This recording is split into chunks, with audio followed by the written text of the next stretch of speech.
जी बिस्मिल्लाह रहमान रहीम। जी इस वक्त हम करेले के फील्ड में मौजूद हैं चौधरी असलम साहब के साथ। चौधरी साहब क्या हाल है, ठीक है? अल्हम्दुलिल्लाह।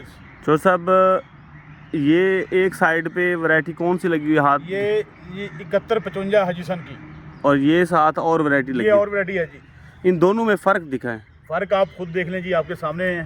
सेम डेट, एक ही दिन की काश्त है।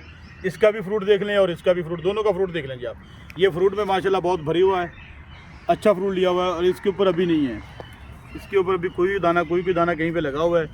ये पोजीशन है जी इसकी। यहाँ पे 2-3 दाने नज़र आ रहे हैं, यहाँ पे मेरा अंदाज़ा को 20 से 25 दाने नज़र आ रहे हैं इस जगह के ऊपर। एक ही दिन लगी हुई है? एक ही दिन की डेट, एक ही काश्त है जी। आज चुनाई भी हमने इसकी कर ली है। आज इसकी पिकिंग, पहली पिकिंग की है जी आज।